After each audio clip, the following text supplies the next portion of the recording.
আসসালামু আলাইকুম আপু, কেমন আছেন? ওয়ালাইকুম আসসালাম, ভালো আছি। আ আপনি আপ কেমন আছেন?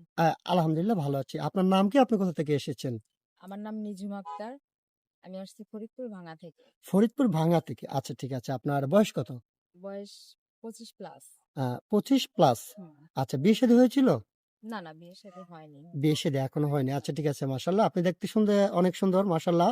তো এখন তো 18, 19, 17 হইলে বিয়ে-শাদী হয়ে যায়। আপনার 25 প্লাস চলছে। আপনার কি জন্য বিয়ে হচ্ছে না? আসলে বিয়ে হলে তো টাকার প্রয়োজন। কারণ যেকোনো জায়গায় এখন যৌতুকের সংখ্যাটাই বেশি। আর প্রথমত আমার বাবা নেই। আমার বাবা স্ট্রোক করে মারা গেছে। জি। আমার ফ্যামিলিতে হচ্ছে আমি আর আমার ছোট ভাই আর আমার মা আছে বৃদ্ধ। আচ্ছা, আচ্ছা ঠিক আছে। আপু আমি বুঝতে পেরেছি আপনার ফ্যামিলিতে বাবা নেই। আপনার বড় কোনো ভাই আছেন? না, না, না, আমার ছোট ভাই, আমিই বড়। আপনিই বড়। হ্যাঁ, আপনার ভাই-বোন কজন? ২ বোন। এ ১ ভাই ১ বোন। ১ ভাই ১ বোন। মানে আপনার ভাই আপনার ছোট। হ্যাঁ, আমি আচ্ছা, বড়। ঠিক আছে, বুঝতে পেরেছি। যে ফ্যামিলিতে আপনি একমাত্র বড়, আপনার যেহেতু বাবা নেই, আপনার মা কি করেন?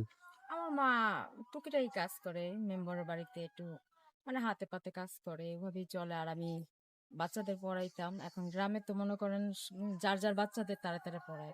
ঘরেই মানে ঘরোয়াভাবে। আচ্ছা, আচ্ছা ঠিক আছে। আপু একটা কথা বলি, আপনার শিক্ষাগত যোগ্যতা কতটুকু?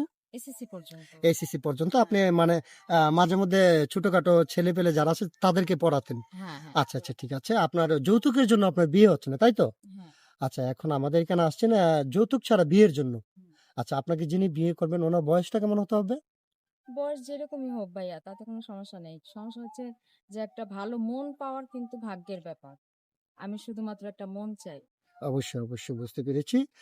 আপনি একটা ভালো মনের মানুষ চান। তার হ্যাঁ, বয়স ডাজন্ট ম্যাটার। হ্যাঁ। আচ্ছা, আপনার এখন কথা হচ্ছে আপনার সাথে যোগাযোগ করবেন কিভাবে? আসলে যোগাযোগ করবে কিভাবে? আমার ফোন ছিল, আমি মিথ্যা কথা বলব না। আমার ফোনটা আমি বিক্রি করছি। ইনশাআল্লাহ সমস্যা নাই। আপনারও এমন দিন আসতে পারে আল্লাহ চাইলে এর থেকে ভালো, ভালো শাড়ি, জামা-কাপড়, গহনা আপনি নিজেই কিনে পড়তে পারেন। হ্যাঁ, তাহলে ইনশাআল্লাহ যদি আল্লাহ তৌফিক দেয়। হ্যাঁ, তাহলে আপু আপনার জন্য শুভকামনা। আপনি ভালো থাকবেন, সুস্থ থাকবেন। আল্লাহ হাফেজ।